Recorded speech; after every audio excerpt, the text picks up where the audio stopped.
part of my story, I actually grew up on the mission field in Southeast Asia, and have spent most of my life in either in or in proximity to discipleship making relationships, whether that was on the mission field or as a pastor. My wife and I spent a number of years in youth ministry and senior pastoring, closing a church and planting a church, and being in all sorts of spaces and experiences. And through all of those different contexts, there were a couple themes that just kept showing up over and over again in ministers in all contexts. Not everyone, but dominantly enough to be noticed. And they were the themes of pain and struggle, and they were the themes of isolation.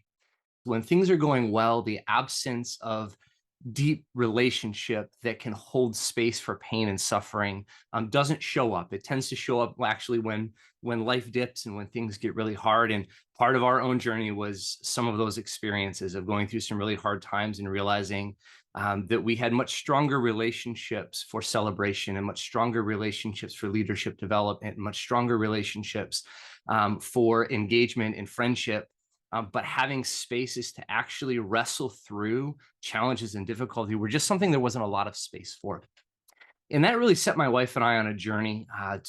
Both became therapists as a result of really wanting to say, how do we engage the cost of ministry? How do we support ministers and missionaries and pastors, disciple makers who are engaging in the day to day, which has real ramifications for our lives and our marriages and our family? How do we create spaces that can hold that?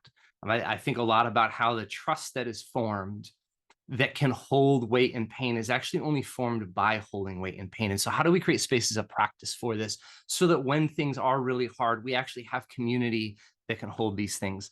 And so those experiences, his own journey, brought me to start Church Wilco. And so what I do with that is I create monthly spaces. I have a team of 8 guides right now. And we create space for pastors and ministers to meet together, to hold together the challenges that we face in the places of difficulty, the place of wrestling,